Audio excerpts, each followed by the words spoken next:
Welcome to the Tea Grannies. I'm Elise. And I'm Mariah. Today we're here to chat about fantasy romance. So pour yourself a cup of tea and let's get started.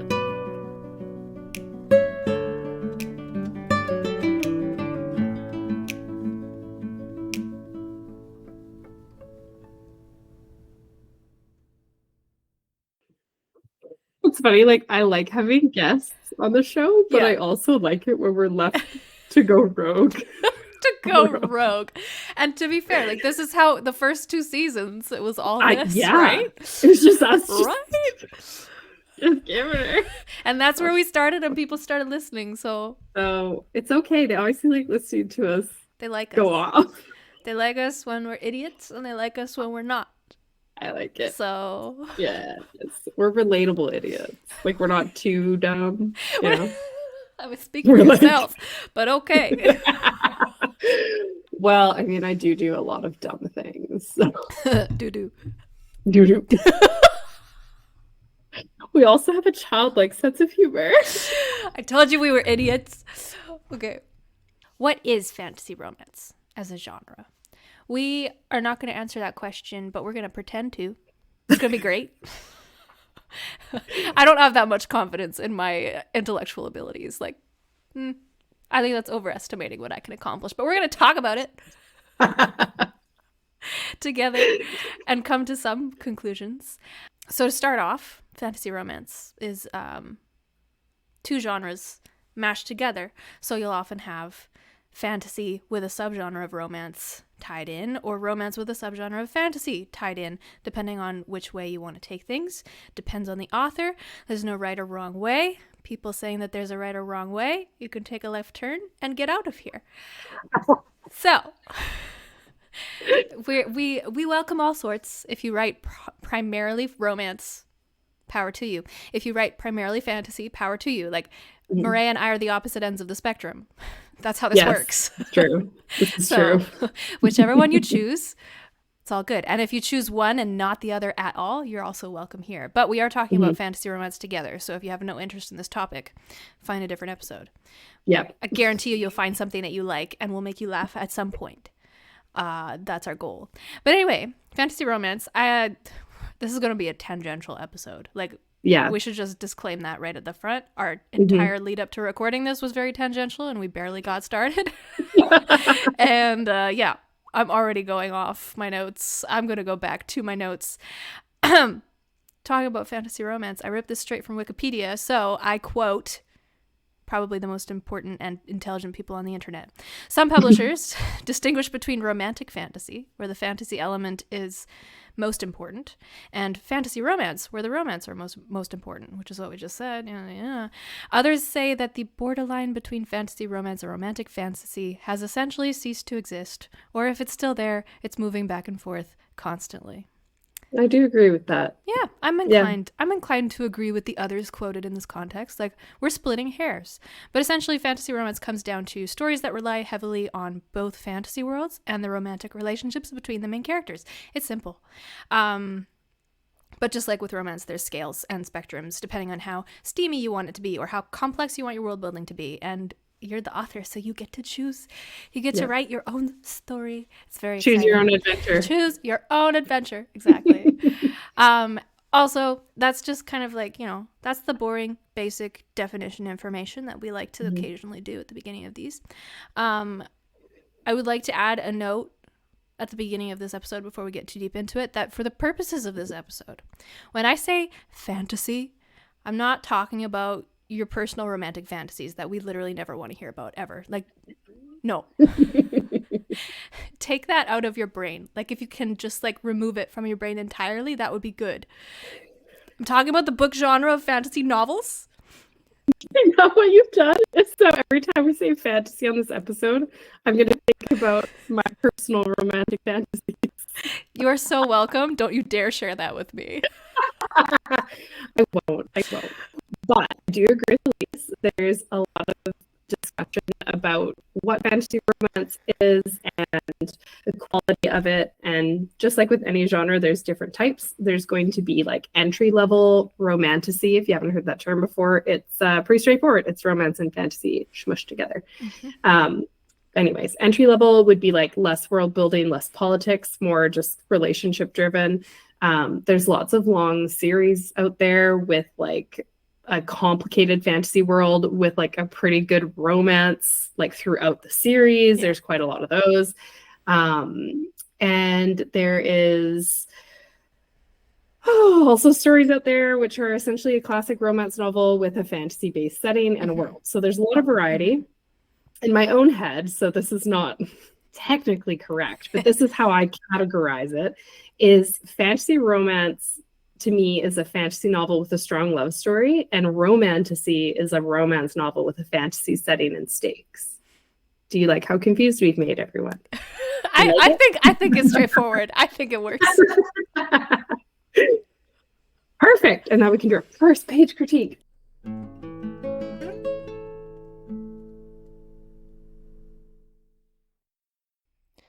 Death was liberation. Queen Lana of Stormswell did not go to her execution in fear. She'd known this was inevitable the moment the king chose her. He had a reputation worse than her own. She'd survived as long as she could. She regretted nothing. She said nothing.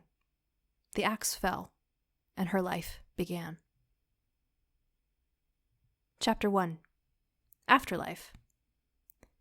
Who are you? Lana was supposed to be dead. If she was anywhere, she was supposed to be surrounded by eternal hellfire, prepared to eat her soul over and over until the end of time. That's what her grandmama had claimed in their final meeting. But this was most definitely not hell. At least, not that version of it. This was a castle. Stone, cold and smooth, rose at least 4 stories high, surrounding the muddy courtyard that stunk of horse and cattle, sweat and excrement. It didn't help that it was raining. But Lana was not getting wet. She still wore the black simple wool gown she had worn to her execution. Her hand went to her throat. Maybe she hadn't gone to her execution yet? Had it been a dream? No, a thick ridge of scar tissue rippled on her throat as she swallowed. Even the white cap that held her thick black hair out of the way, all the better for the executioner to see where to swing his axe, was still in place atop her head. So what the hell was going on? Or, more accurately, what kind of hell was this? The woman in front of her cleared her throat loudly.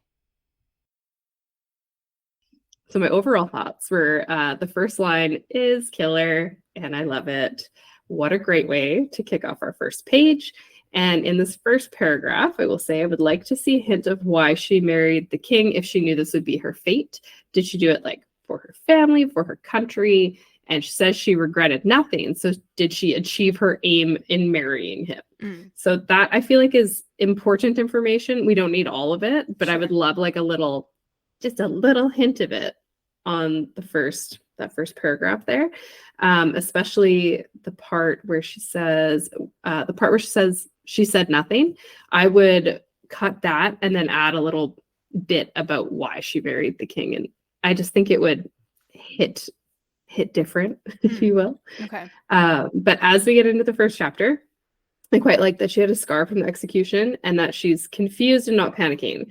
Like that's queen behavior, if you will. She's like, I'm not going to freak out. I'm just going to take the lay of the land here and figure out what's happening. So first page on its own is intriguing enough for me to keep going. But there's also a couple sentences at the end that I would like to see some edits on. So she talks about her cap holding her hair back and she says, what the hell was going on? That seemed too modern of a phrase given what we have so far, like the vibes and the setting that I'm getting so far. And then the woman standing in front of her seems to put someone in front of her without her having noticed yet, which is a bit confusing. Like someone just appear in front of her, or did she just not notice her there? And that can also depend on what you're doing with this, if they're ghosts or whatever. But I think that would be something like just tidy that up a little, and then this page would actually be completely perfect. Yeah. To me. Yeah. I bumped on the same thing with the woman at the end. Like the way it's phrased currently feels like the woman was standing there the whole time and we're only now getting that information, which feels like it came too late. Like we should have known there was someone standing there with the descriptions earlier on. But if the person just kind of appears and Lana didn't notice until that moment, then just add a little transition sentence expressing that, and you're good to go. Because Mhm. yeah, this page is fabulous. Like I have very few notes and edits. But okay, I do have one thing to say that everyone needs to listen very closely, because you may never hear me say this ever again in your lives. This prologue worked for me. Ooh. I hate prologues for the and most it's part. Yeah, immortalized. that is on the record. Yeah. We've talked about prologues multiple times. Mm-hmm. Whenever they come up as a first page, we talk about prologues, and I say like, True. do you really need to do this? Really consider if you really need to. And I think in this case, yeah, you really needed to do it, and I think you did it well. So super short. It was super quick, and then we immediately get to follow the same character into the first chapter. So we don't get that frustrating, disjointed, like, what happened to the prologue characters and will we ever see them again? I know, you spend the whole book waiting to see the prologue characters again, like, or they what were happened dead the there. whole time or something. Yeah. No, none of that crap. So yeah, I enjoyed it. Each line was like really carefully chosen, it feels like. So everything felt super punchy and poignant, and like it all needed to be there. And that's all I have to say about that. And then chapter 1 sets the scene very beautifully. Like we know where we are. We're in a courtyard in a castle. I had some little like wording suggestions to make that flow better and make that establishing that setting a little bit clearer. But for the most part, like it's just we know where we're at. And then the home run moment is the scar tissue description, because that was so disgusting and I loved it. Oh, lovely. So gross. I loved it. So gross. I loved it. Yeah. We say that a lot, don't we? Yeah, we do. Yeah, and then my only other little note was clarifying when that woman appears and how that works. And then I had a thought, and this, I don't have enough information to say this with full confidence, so do take it with a grain of salt, but the last line of the prologue, the axe fell and her life began. I almost want that to be something different. And it might just be because I don't know enough yet, in which case disregard. But I feel like it would be more powerful and more punchy if that line can give us just a hint more, either about the character themselves, about her circumstances, and the thing that I'm kind of latching onto is about whether she expects to wake up or not. Yeah. Because that line, to me, it seems like, okay, she knows that she's going to wake up in the afterlife, but then she wakes up and she doesn't expect to be there. So there's a disconnect there. And I get that it's small, a prologue, but yeah, I bumped I on agree. it. Yeah. Okay. And now that you're saying that, I'm thinking that line could be fixed very easily by something like the axe fell and her freedom began, or something like that. Because like she's free from that. And like, I mean, yeah. I mean, I had a suggestion of the axe fell and her real work began. Ooh, yeah. Because it sounds like she's been like she did a lot of work and she knew she was going to end up dead for it, and she did. But that would be more like, okay, something new is going to happen and she's not actually like dying in the way we think she's dying, and she has more to do yet. I don't know. It's a single word change there that may not make a difference to some people, but that would make a difference to me. And that's only if she actually knows that it's not like that she's gonna not come back to life but wake up in the afterlife. Like if she doesn't know that, then I think that line could be edited to make that clearer. Because I think that was the thing that made me bump on it, was that it sounds kind of like she knows what's going to happen next, but then she wakes up and it's completely unexpected. Yeah. So I think even if you knew it was coming, like you're about to get beheaded, there's probably going to be a little bit of panic happening there. No matter how queenly you are. Yeah. I think you'd be like, well, shit. Just a little bit of that. It's actually happening. I mean, they brought me up to the block and everything, but I don't know. Will it hurt? We don't know. But yeah, overall, I mean, that was a great first page, and I would totally keep reading like that. Exactly. Sounds like a super fun story to me. It is a slam dunk. Even if none of those changes were made, I would keep reading. So we're being nitpicky me here. Me too. But yeah, really good work.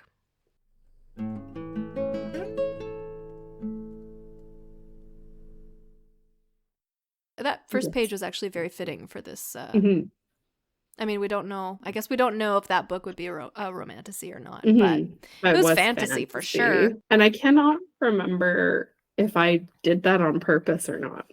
It might have just let's say that you did. It was deliberate, and we're going to go with that. Yeah. Yeah, I like that option. I like it.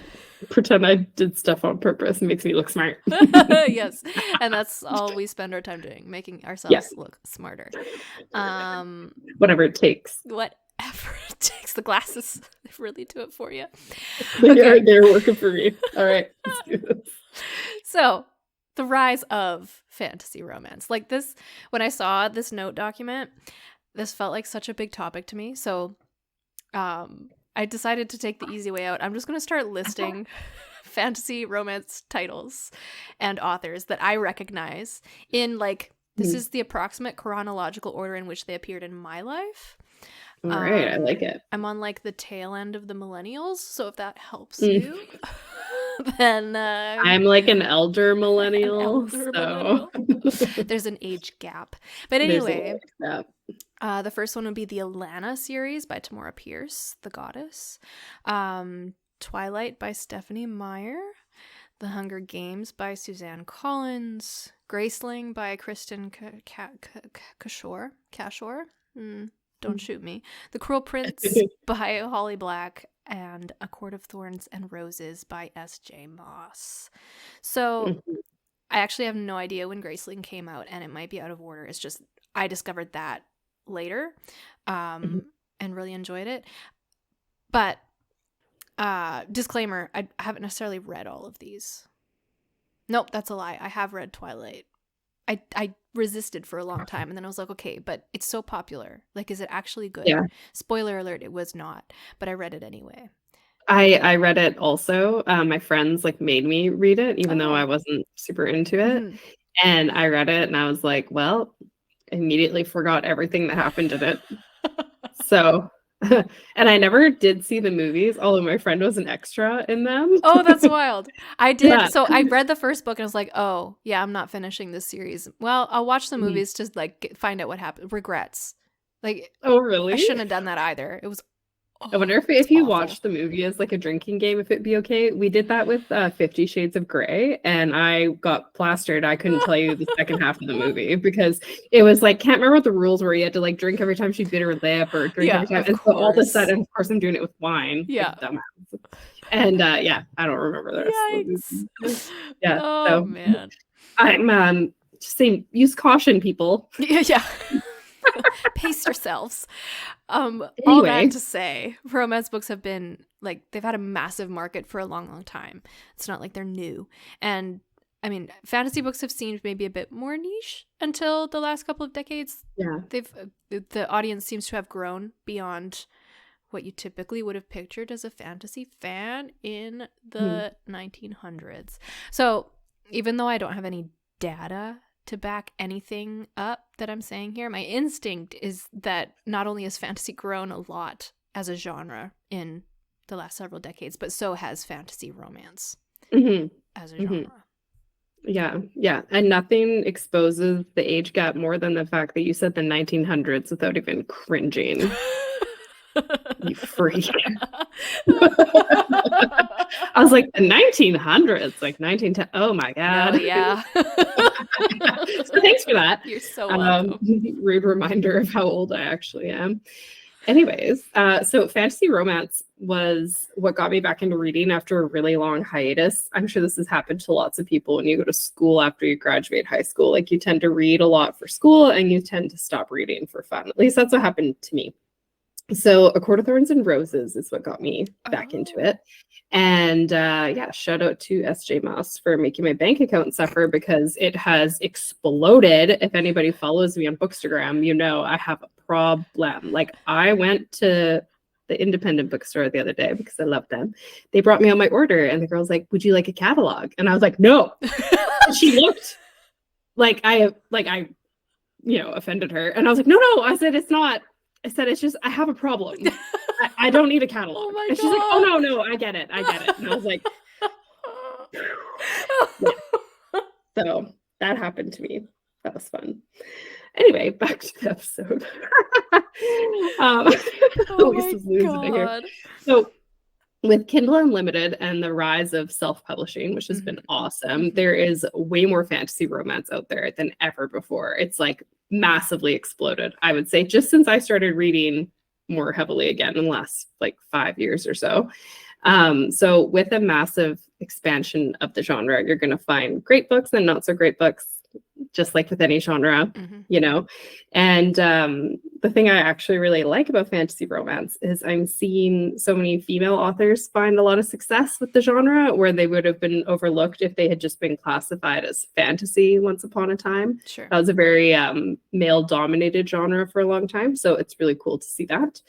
And for people that don't like romance or want to shit talk romance, I would just like to remind you that romance is the biggest selling genre.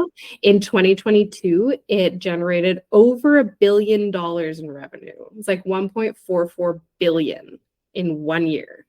So yeah, the fantasy romance genre has become a great crossover for a lot of fans. And yeah, I can't see it changing anytime soon. I think it's been a really fun change. Doubtful. If it follows the trend of romance at all, like it doesn't drop off.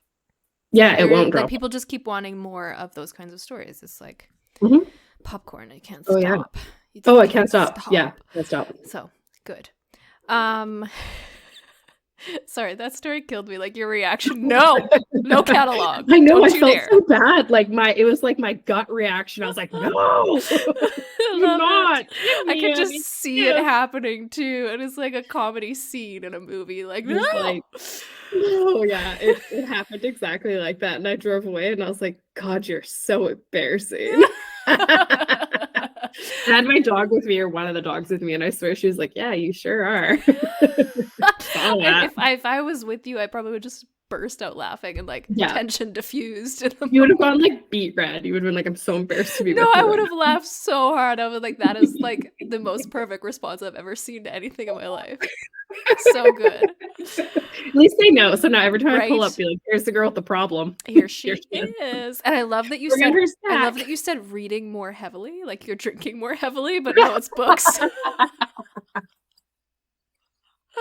You know what? Yeah, I didn't even realize I did that. I don't know how else to describe it, because like I was casually getting back into reading. You know, I was like, I read like Outlander. You had a glass of wine in the evening every once in a while. And then it became suddenly like 2 bottles a day because I have so many books. Did she say bottles? She meant books. Yeah, books.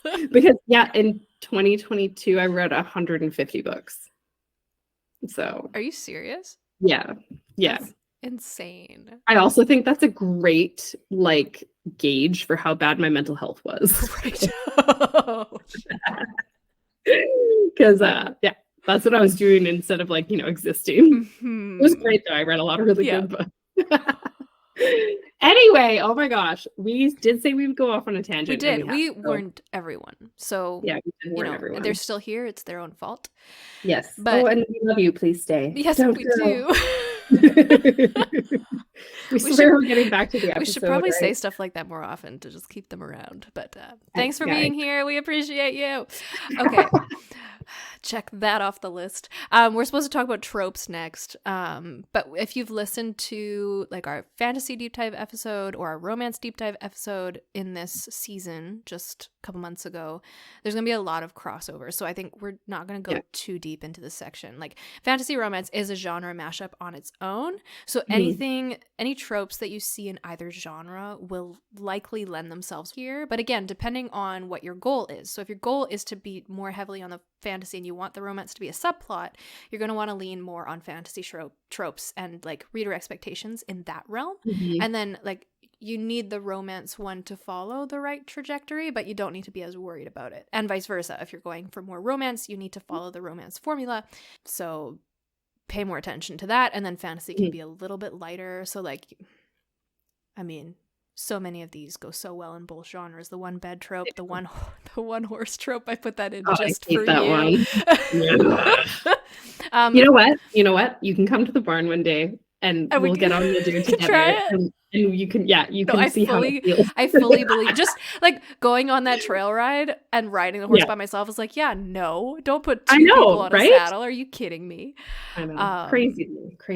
Anyways, the chosen one trope, the enemies to lovers and friends to lovers, like those fit in both genres. I was going to say one other thing, if I can remember it. I can't. That's it. Okay. That's all I've got. If it comes to you, you'll... It'll add it to the conversation. But yeah, I would say in fantasy romance, romantasy, whatever we're going to call it this episode, enemies to lovers is the front seat trope. You know, it's the number one trope you're going to see. Yeah. Yes. And it works great in fantasy romance. So the fantasy world lends itself to a great setup for an enemies to lovers. Like you can do, the options are endless. Yeah.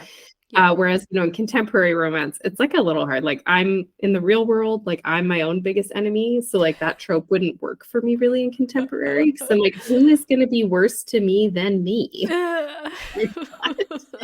And in fantasy or sci-fi, I'm like, bring it, bitch. I love this trope so much. Yeah, I'm a sucker. I just wrote my sci-fi romance I just drafted is enemies to lovers. But I will say real enemies to lovers where they're actually enemies first, which I will get into this rant later.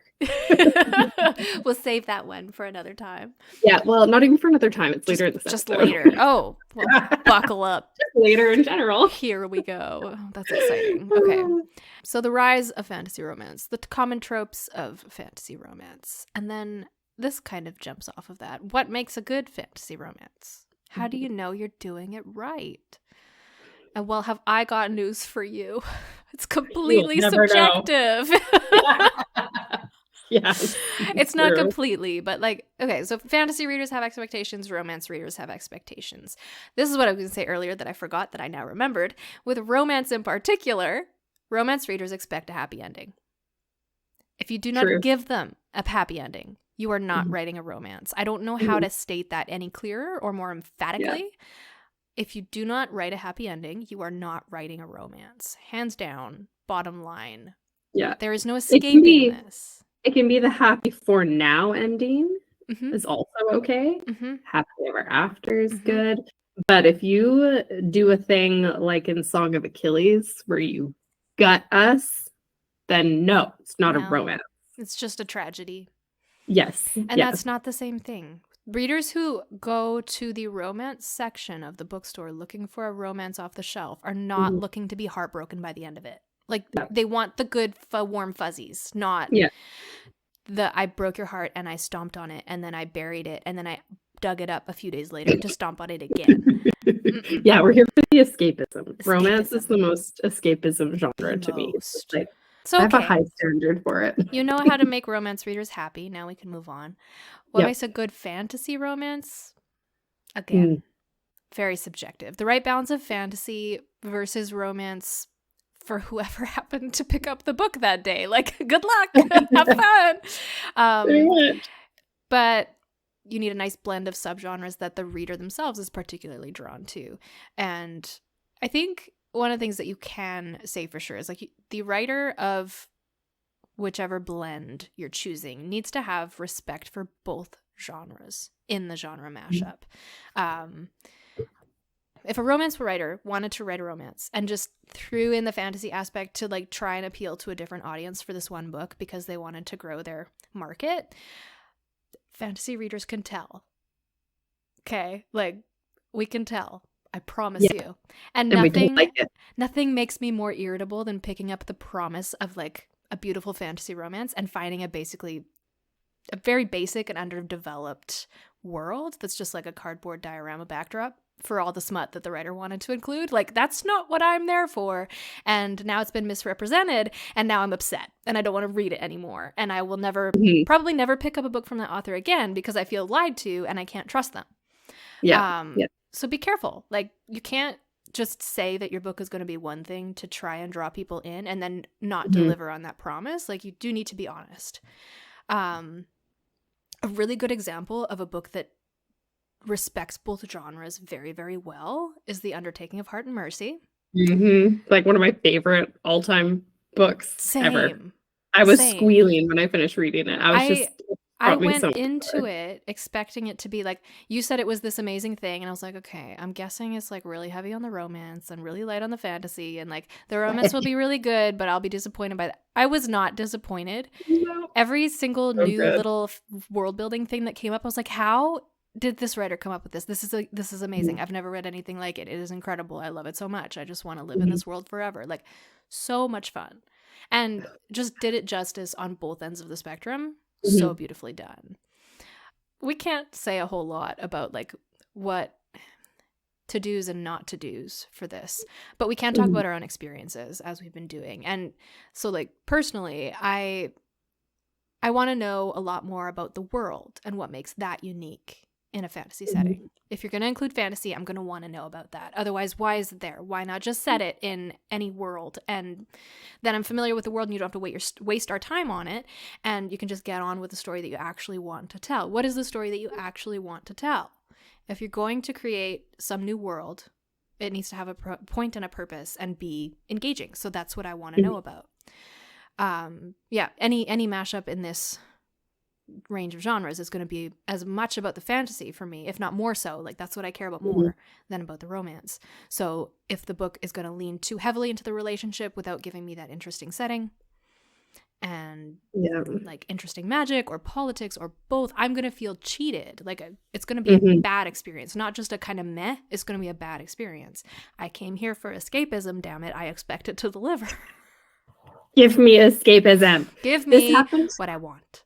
This happened semi-recently to me. I downloaded a book on, I think it was on Kindle Unlimited, and it sounded kind of different. And like I kind of went in blind. It was the one with had a really funny dedication. And I was like, I don't know if this is going to be my type, but I'm going to read it because people keep telling me it's really good. And so I did enjoy it. I gave it 4 stars, I think. But the thing I didn't love was we got so invested in the romance that the fantasy and the fantasy like subplot was kind of discarded for like a good portion of the book. And then when it finally did come back around in the end to give us, the climax, blah, blah, blah, I was like, well, I kind of forgot about that. And it didn't seem like that big of a deal until now. So it was one of those things where it was like the romance was heavily focused on, which was fine, but it was like at the expense of the fantasy and the world building and that plot line, which kept it from being 5 stars for me. But I did enjoy it. It was one of those books, like I was thinking about it when I wasn't reading it, but it was also one of the things I was thinking about was like what I would like to see more of, and I didn't get it. So I was a little disappointed, but it was still good. I would term that one as like a romantasy. Yeah. It wasn't balanced enough between the two for me to consider like fantasy romance. Like how we made our own terms here. Well, apparently that's what everyone does, so it's true. Fine. Yeah, that being said, I think the right balance is completely subjective, just like you said. Like I want a well-built world and I want a good cast of characters. I don't want just the love pairing to be like the only characters that have a lot of development. And I want them to have their own motivations and goals, like because they were individual people first, And I like a slow burn when it comes to fantasy romance. I think it just works better in fantasy because there's usually like another plot line that is maybe keeping them apart or making it hard for them to be together. So I kind of like that. Yeah. But that's a personal thing. I like that. And yeah, I don't expect like Lord of the Rings world building. I don't need a bunch of pages on trees or anything. Nope. But I do want to see kind of the best of both genres. That's pretty much where I'm at. So like the standard's so high apparently, but I will read like so many things. I've read tons That's of. True. I'll read it. It sounds interesting. I'm gonna read it. I've read some stuff like everybody knows that listens. Like it's sci-fi, but I loved Ice Planet Barbarians, even though I literally picked it up because I was like, what is everybody on Bookstagram talking about? This sounds ridiculous. And then I read the first one, and then when I came up for air, I'd read 8. Yeah. And I was like, oh my God, that was so fun. What year is it? What year is it? So, it doesn't have to be, like worthy of a Nobel Prize or anything. But I mean, I do want to see the best of both. Yeah, it needs to do justice. And totally. I'm going to say it again because it's so good. Undertaking of Heart and Mercy is a study in how to do the best of both, in my opinion. So fabulously good. And if you're not sure if you want to read that book and we haven't convinced you on the show yet, it's like You've Got Mail with zombies. Yeah.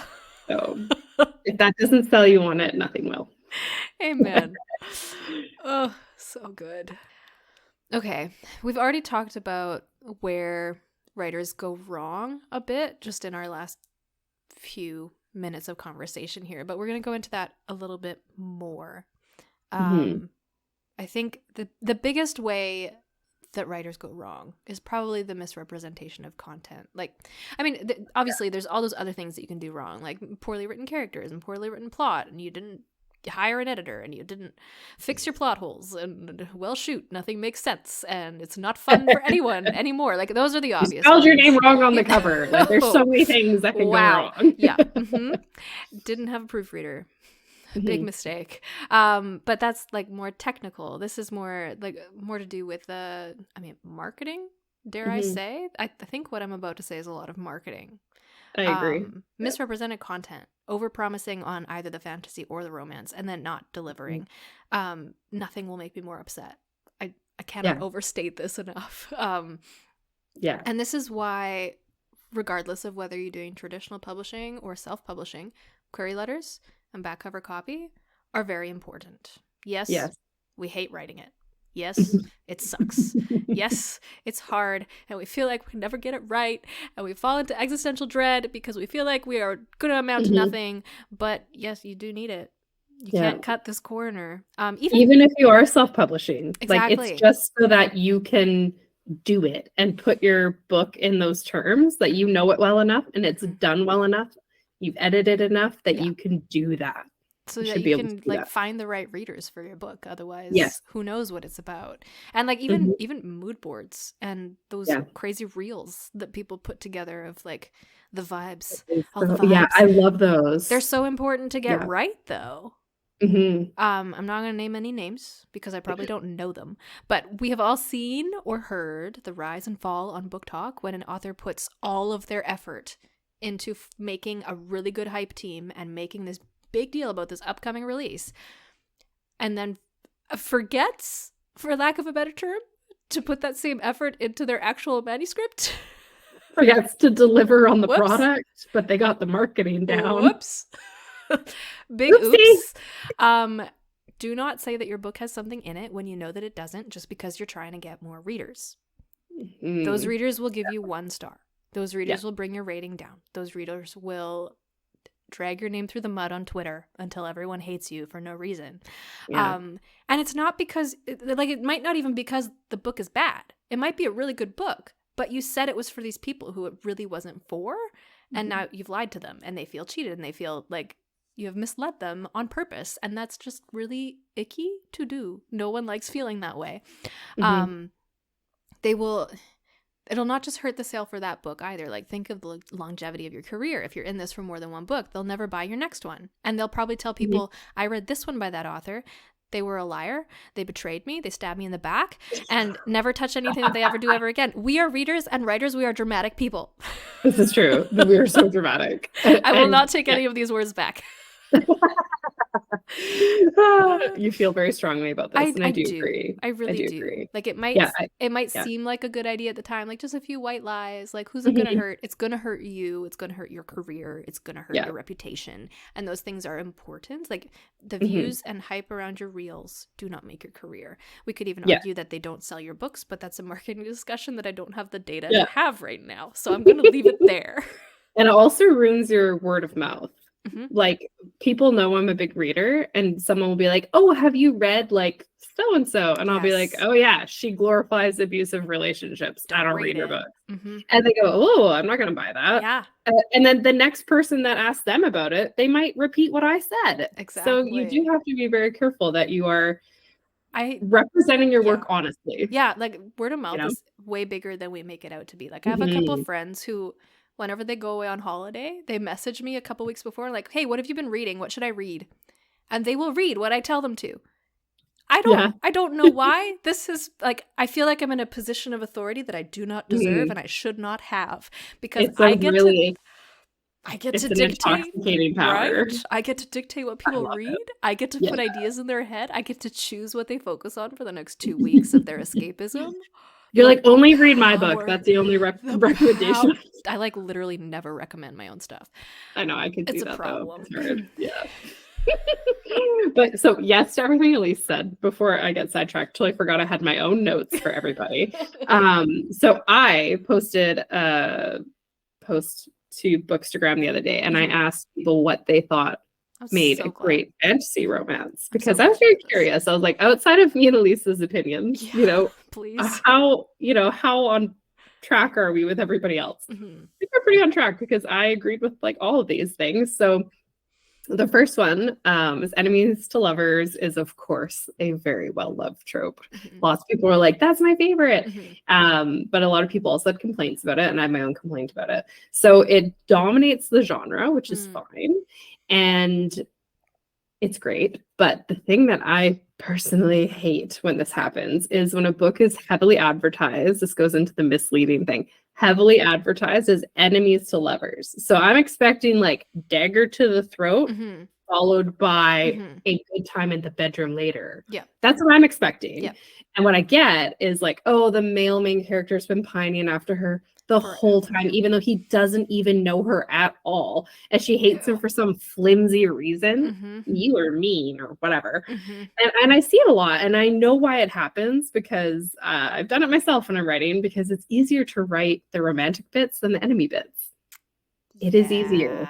So much easier, especially when you're trying to make their relationship like redeemable. So like you want to write them as enemies, but not like so far gone that they can't feasibly be together. Yeah, I think I think you've stuck the landing. You hit the nail on the head. I'm mixing metaphors so badly today. I do that all the time on here. Yeah. But that is it. Like when you write an enemies to lovers, enemies is a very strong word. For a reason. Like, these people hate each other's guts because someone has done something so horrible it feels unforgivable. And it's really hard to write the redeemable side of that. Like, how do you bring that relationship now to a point where they can stand being in the same room with each other, let alone, the hanky-panky in the bedroom? Like, that is really hard. That's really hard. I appreciate that. Like, think about like your biggest like nemesis. Like, everybody has like a work nemesis or something, a gym nemesis. So think about becoming like falling in love with that person, and tell me how far off do you think that possibility is? And then that is how you have to sell an enemies to lovers in a good, like properly, at least to me. And this is something I feel pretty passionate about, because I obviously just went on about it forever. Anyways, on to my next complaint that I gathered that we've already talked about a bit is the lack of world building. Yeah. So also drives me nuts, but I can see why it's appealing though at the same time, because sometimes you just don't have the capacity to absorb all the world building. Like, you just want something that's kind of like escapism. It's a little easier to read, but it's not set in the real world because you don't want to read that right now. So like, I do get that, but don't abandon your world building, because it makes the book richer. And this is usually where it comes down to me classifying a book in my head as romantasy or fantasy romance. Like, if it's lacking in world building and depth, then it's going to fall into like romantasy, because like the main focus was on the romance then. And there's nothing wrong with that. Like, I was just saying, that book that I read that I did like, it was just like lack of world building. But it kills me too, because usually the ones that have lack of world building like that, there's a ton of potential for the world building to be really good. And so that always kills me. I'm like, so many things you could have done. It didn't even need to be overwhelming. Yeah, I was just gonna say, like, I can see this coming up in your notes. I wanted to jump in. It's a cat, because I hate them so much. When we talk about world building, I think that word can be misunderstood. By a lot of people. Like, we're not talking about long, extensive paragraphs about the landscape and the culture, and like, this is not a textbook. This is a story. So we care about the story the most. Like, that is the story is the crowning glory. That's what we want to see moving. And big, massive info dumps about world building slows down the story. So that's not what we're asking for. When I say I want more world building, I want that woven in, like, throughout. So I don't want a scene that is just about these two characters getting hot and bothered with each other. Like, I want to see the world around them as that is happening. What is the culture like around them? What is influencing their choices and decisions? And what makes that interesting about this world that is not the same as the world that we live in? And it is in the small details. It's not the big, massive info dumps that I'm looking for here. It's the small details that really matter to me. That's what I'm talking about when I say good world. Me too. Me too. And that brings us to my rant on info dumps, which I have done many times. I think every season I have a solid rant. So this one's like quite short, but anyways, some readers have mentioned they feel this is becoming more and more common, and I do agree. And I think it's a sign of an underdeveloped story or like lack of good editing. Everyone knows how I feel about info dumps at this point, obviously. But there is a particular book series, and I've talked to many other readers about this book series, that has a very committed fan base, but even the committed fans have had enough and have started stepping away from the series because the info dumps are so bad. They're pages and pages long. Pages. Like, I mean, I can talk about, I mean, you guys were here for my horsey episode. I can talk about horses forever. That was an info dump. That's what that episode was. You know, or like we do this thing when my husband and I get home from work, we like sit down and we like info dump about our days. We do that too. You know? Yeah, we call it the debrief or whatever, but it feels like an info dump. But like, you don't want your whole story to feel like that. It shouldn't feel like that. And if you're struggling with that, you need a writing buddy or like critique partner, something like that, so that they can be like, hey, like move this information here. What if you like, you know, add some dialogue and then throw that in there? It's much better that way. Yeah. I feel like that's something that we see with authors who don't start writing in the fantasy genre. Like they start writing in a different genre, like contemporary romance, and they're really good at it and people really like them, so they read their books, but then the author decides or the publisher decides that the author is going to do the thing where they take their wonderful romance writing and put it into a fantasy world, and then they just do it as though they know what they're doing, but it's very different. And I don't think that they give the fantasy elements the dignity that they need, which leads to like, well, fantasy, it means I just have to tell them a whole bunch about this world and make sure they understand every little detail so that they can get the context, and then we can move on to the fun stuff, which is the romance, because all that other stuff is just boring. And like, if that's the attitude that you're coming to with a fantasy romance, this not the genre for you. Not the genre for you. Yeah, that's... Or read more. Read more fantasy books. Yeah, good which fantasy also books. Actually leads me to the next pet peeve is modern language in fantasy. Yeah. So this one's a kicker for me too, because I can't get into a book that uses the same slang as like the young people at work do when they're wearing corsets and riding dragons. Like, I just don't think you're going to be like, yes, slay, when you're getting on your horse to ride to the neighbor's house. Like, I just threw up a little bit in my mouth. Yeah, it just doesn't work. So I won't name the book here because I won't do it on the episode or the show, but I didn't make it past chapter 4 of a very well-loved, very popular book because of the modern language and, I mean, lack of character motivation. That was big too. Okay. It made it feel really high school, and it was supposed to be an adult fantasy romance. And I was like, well, this sort of feels like someone wrote a not good young adult fantasy and then aged it up by adding swear words and sex and tried to make it an adult fantasy. And that is not what the genre is. It just felt really cheap. And I was so disappointed. And the book is now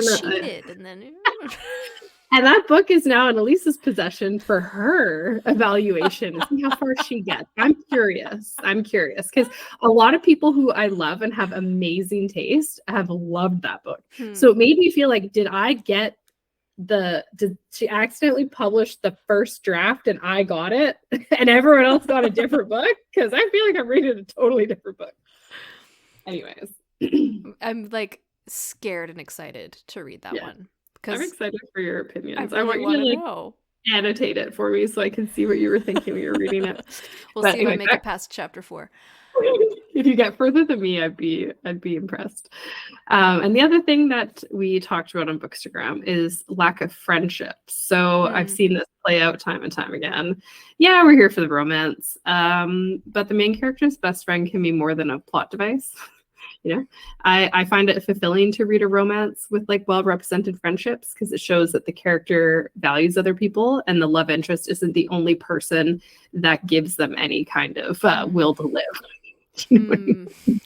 That feels icky to me. I don't love that. Yeah. And that leads me to the insta love trope. So this one doesn't work for me, which is ironic because that is what happened in real life with my husband. Literally the day we met, I was like, oh my God, like I swear I love him already. And then right after we met, like he told me years later, he was like, I was just like hoping I'd get to marry you one day. And I was like, my oh, God. that's so cute. So it happens apparently more in real life than it should happen in books. But I just don't find it believable, especially in a fantasy setting. Like there's usually outside forces at work. And I mean, I can't see it working that way. Like in certain books, like in fantasy books that have mates or whatever. Mm-hmm. Yeah, that's you like have a magical explanation for it then. Yes. If there's no magical explanation, like I'm not gonna walk up to like some sweaty, dirty warrior guy and be like, I am so in love with you. You smell like shit. Like that would be like major red flag for me if someone did that. It's like, oh, yeah. they have problems crazy. upon problems and I should run far away right now. Yeah, you know what? I wonder if that's what it is for me, is that like people who, if you've ever met someone who like is so into you and like comes on really strong. Mm-hmm. Like more than anything, that makes me not want them in my life at all. So I think that's partly why it kind of weirds me out. Like who would be okay with that kind of pushy? I mean, I see it in contemporary where it's done well, where one of them is like, oh my God, like I really like this person. But they don't come on too strong. They're like, okay, they're always trying to like temper it and be like, okay, I really like them, but I know this is too early and I don't want to freak them out. So I'm going to try and be like really good about it. And then later when he's like, oh, by the way, I've been in love with you since the day we met. And she's like, oh, that's so cute. But if he told her that at the beginning, she'd be like, hey, stalker. Yikes. Yeah. Get away from me. Yeah. So, but anyway, I'm sure at some point in my life, I have rated a book with Insta Love 5 stars. I just don't know which one it is if I have. And the trope does work too. All the tropes work for a reason. I just mean in this particular genre mashup, doesn't work quite the same.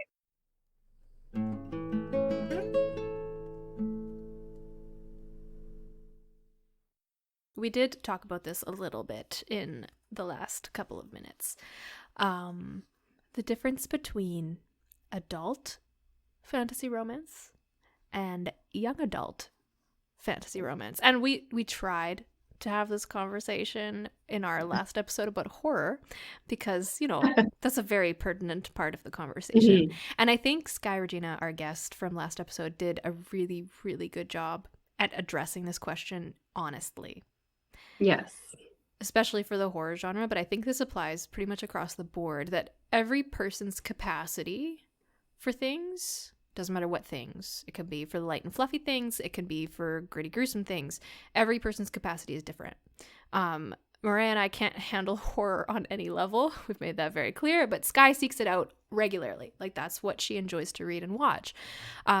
Maria spends her time reading Bodice Rippers while I sit on the sidelines trying to like hide my blush when characters brush hands delicately on the sidelines. You know how I hit my NaNoWriMo word count? I wrote multiple chapters of smut. And I was like, yeah, that really pumps up the word count. I've been writing wrong for years. But yeah, that is the difference. And then my favorite part is whenever I have a scene like that and Elise workshops my manuscript, there are no comments. Absolutely none. It's like, full disclosure, I read this, but I'm not commenting on it. Yeah. No comment. No comment. I will not go on the record. It was good. It means that I skimmed it, I felt things, and I didn't want to acknowledge it, so I kept going. Oh my gosh. Okay. Sorry.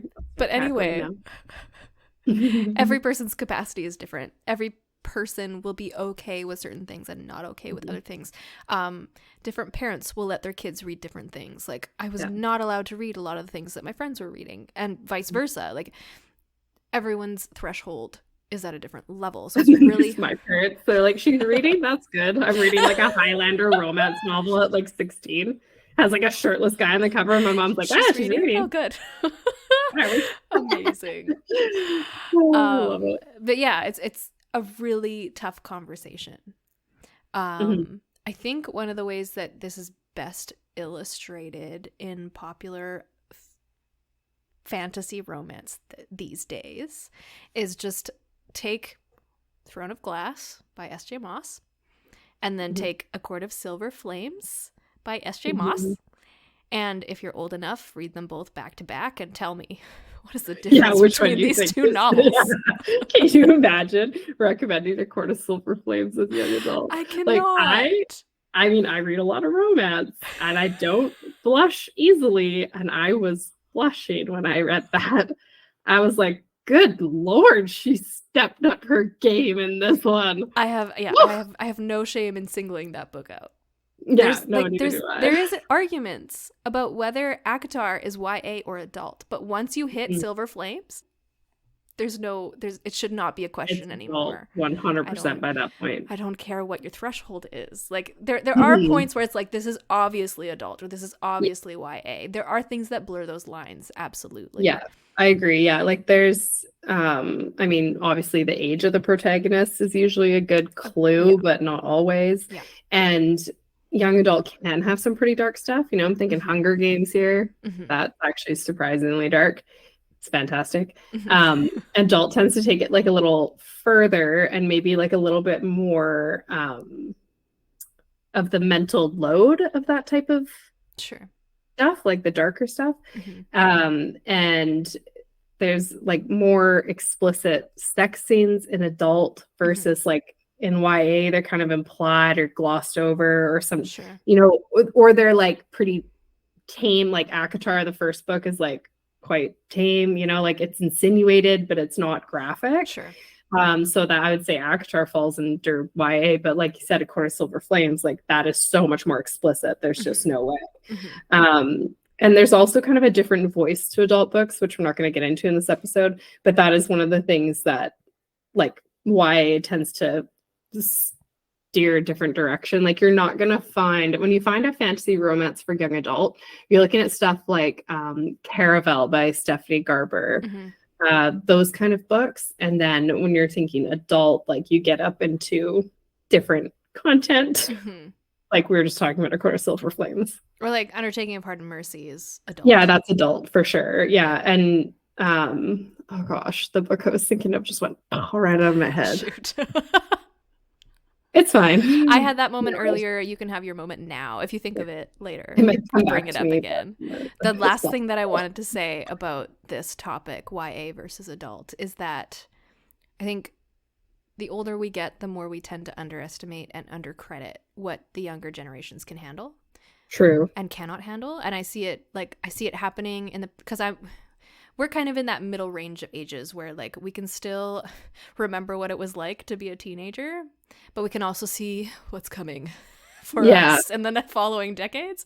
And we're able to have more empathy for both sides. Whereas people who are a bit older than we are, I just see them do it a lot where they just don't give kids credit where credit is due. Like, that's true. They don't appreciate what kids go through and how much they do need to process on their own and how much they understand without you having to spoon feed them anything. Like kids are smart. Kids are really smart. There's not like some magic switch when you go overnight from 17 to 18 that means that you can handle different content, or that you suddenly don't understand young adult content because you're now officially an adult, even though I still don't feel like an adult and I'm 34. You know, that's subjective too. Yep. But yeah, like young adult, like I think that's so true, because I think a lot of parents also want to shield their kids from that stuff. And I can totally sympathize with that. Right. But I think it's probably better for them to process and learn that stuff in fiction and not in real life. And I think the genre of YA, like young adult, gets a bad rap of like, that's kids' books. Like they don't talk about anything important. Like, no, YA is a lot less innocent than you think it is. Like, like, just, you know, go to the library, stand in the YA section and pick a book from like, go every few letters of the alphabet and pick like 5 books off the shelf, and guaranteed you won't find the same thing in all of those. Like some things are going to surprise you and you'll be like, this is YA, and it's because you're old. Just saying. Sorry. Well, I know I'm old because when I read young adult now, which is why I don't read a lot of it, I am agreeing with the parents. I'm like, of course you can't just go marry that person you just met, you idiot. Go to your room. Whereas, like, if I read that book when I was 16, I'd be like, yeah, you tell him they're controlling you. No, I mean, life experiences, like I said, you can see both sides. Yeah. And then I just try to keep in mind that, like, what I grew up with as a kid and a young adult is not going to look like what the next generation experiences. Like, it's going to be different. It's not going to be the same. And that's it. That it works that way every time. And every generation is like, oh, kids these days, I can't believe what they're consuming, terrible media. Like, every single generation does that to the next one. So I feel like there's something off there. Maybe us millennials can break the cycle. Maybe. I don't know. I feel like that's giving us a little too much credit. We're like the first generation to go to therapy, so I think we might be all right. I don't know. I still fully expect to be, like, shocked and appalled at all the wrong times and places. Like, we're gonna be the next boomers. Like, it's just totally. I'm afraid of technology. Like, I'm like, I can handle it now, but what about in like 30 years? I'm gonna be like, how do I use my cell phone? I fully intend to be a gaming grandma, but you know. Yeah, me too. We'll see how it goes. We're gonna try. We'll try and keep up. Gotta keep my eyesight in order to do that. Yeah, me too. Me and my glasses now. All right, we're winding down, and as we've come to take as tradition, we're going to give some book recommendations now. I mean, for some people, this is probably their favorite part of the episode. Skip to the end, whatever you want to do. If you listen to this part, who cares what they say the rest of the time? We're just here for the books. We are here for the books. So, as I've already said, I prefer my fantasy with a side of romance, not the other way around. And that will be reflected in my book recommendations. If you're looking for something more steamy, please rely on what Maria will say after me. Yeah. If you prefer romance as a subplot like I do, some of my favorites are like anything by Tamora Pierce. That's going to be YA, but she's just a wonderful medieval fantasy writer. She writes really awesome female protagonists in a world where, at least when I was growing up, it felt like there weren't enough of those. Yeah. She was kind of one of my introductory authors to, this is what it looks like to have like a badass female protagonist in this setting. Finally. I love that. Thank God. Great. The Graceling series by Kristin Cashore. Got it wrong again. I'm so sorry, Kristin. Is another great one. Very fun series that I would reread if I had time to reread things. And City of Brass and the Daevabad Trilogy by S.A. Chakraborty is more adult, I would say. Yeah, it's adult. Yeah. But it's very much like fantasy with a side of romance. The romance doesn't... That was another one where I expected the romance to be the main plot. I think I expected it to feature more strongly, and it didn't, and I wished it had. But it is like the most perfect series. It's such a wonderful series, and like I can hear that of like wanting more of the romance. I think there was a part of me that was like, oh, it would have been nice, but not a ton more because the book was amazing. I think the balance was. I think that was like more of a subjective preference, and the balance of the books was perfect. I just want to say the books were perfect. That's all. Yeah, they're perfect. Leave it at that. The same. Like as I read them, like, well, now I want more. Because I think that's what it is. Read them for the first time again. Now we want more. So now we're trying to find things to critique about it. It's just like, no, we just want more.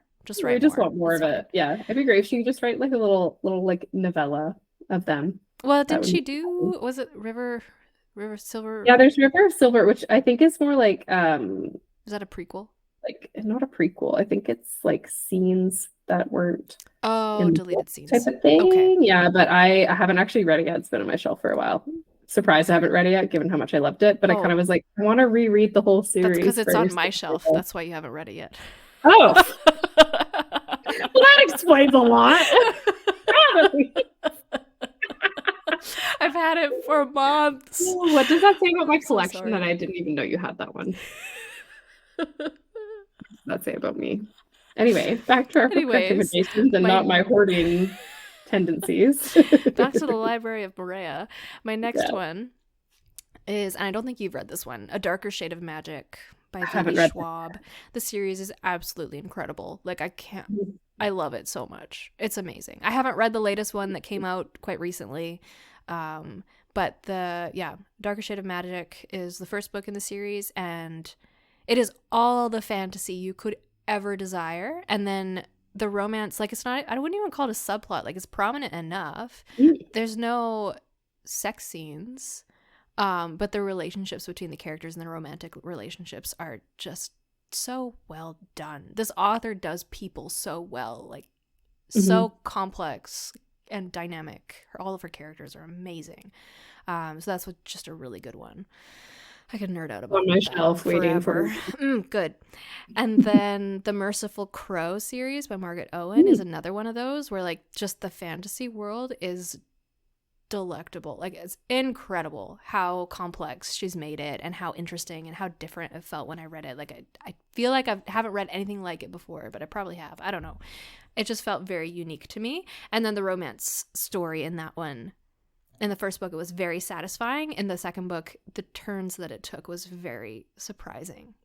And yeah, just kept shocking me. I was like, I did not predict this and I don't like where this is going. Please tell me that it gets better. And then things happen and it's so interesting. Does it get better before I add it to my list? Yeah, it does. It's good. Okay, good. It won't make you cry. Okay, it might make you cry a little bit in the middle, but then the ending won't make you cry. Okay, I can handle that. It's very good. It's so wonderful. It's a duology. Ooh, I'm here for that. The last three on my list really quick. Forging Silver into Stars by Brigid Kemmerer. Anything by her really is really fun. It's very much YA, and you can tell that it's YA, like very distinct YA voice. The characters feel young. But that's one of the things I really like about it. They're young and they're struggling through their issues, and they do it really well in complex ways.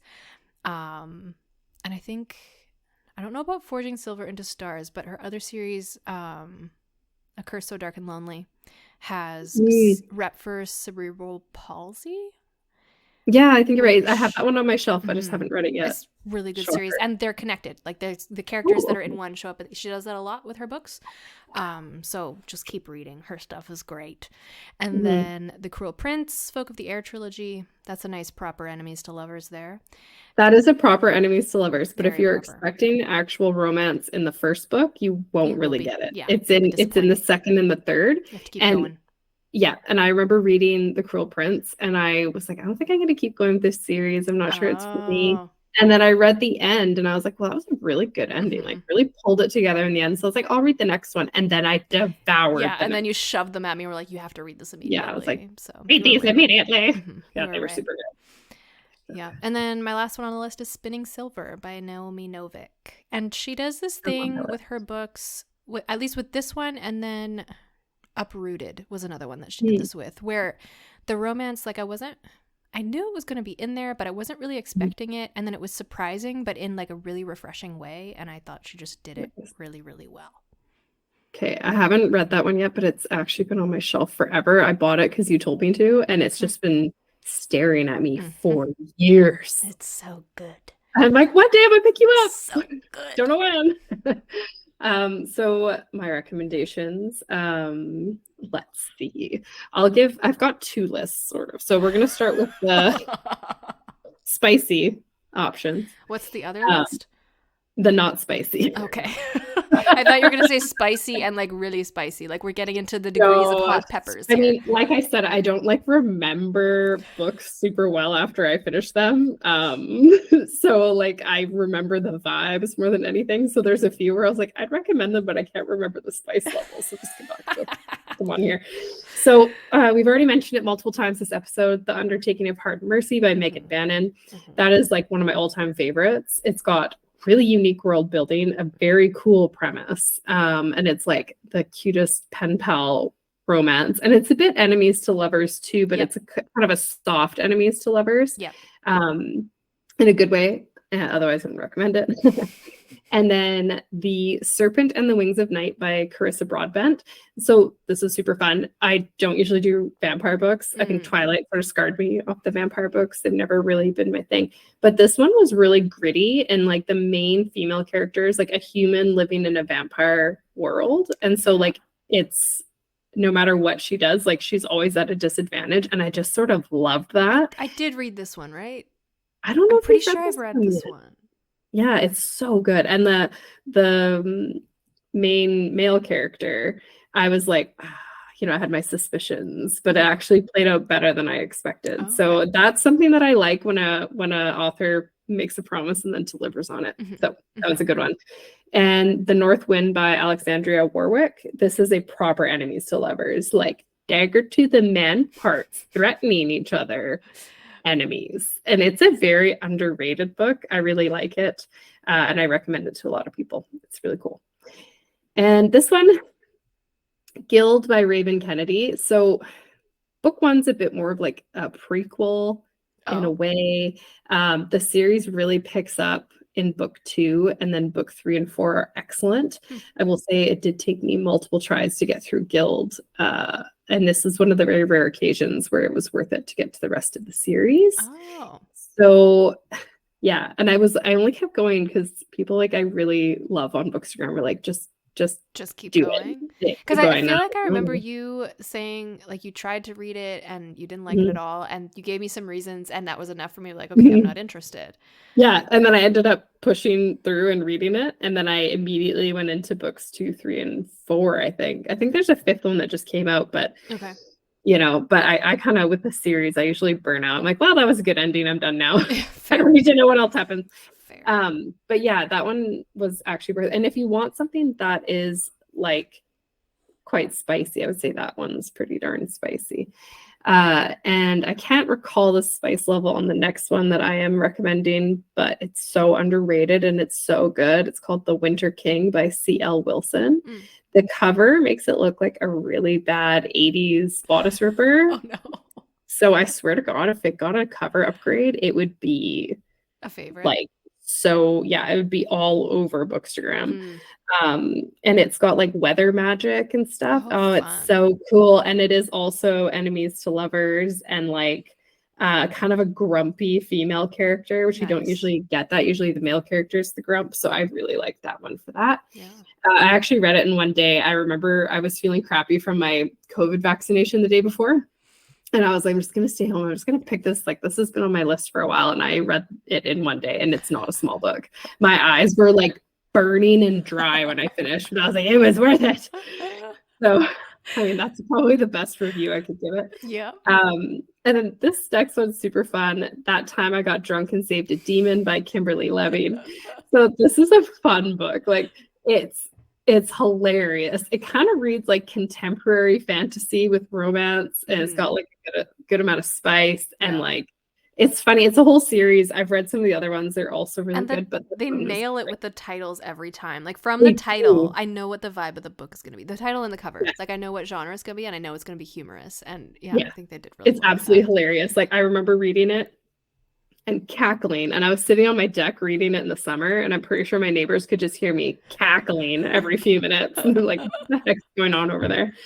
We're the weird neighbors, so I don't really care. Good. So my plot forward with less spice or no spice. I just want to note that this list is a lot shorter. It's a lot shorter. Okay, I had a harder time thinking of ones for this list. But again, also I couldn't remember what the spice levels were for some of the other ones. So I was like, oh, I'll stick with the ones I know for sure are safe.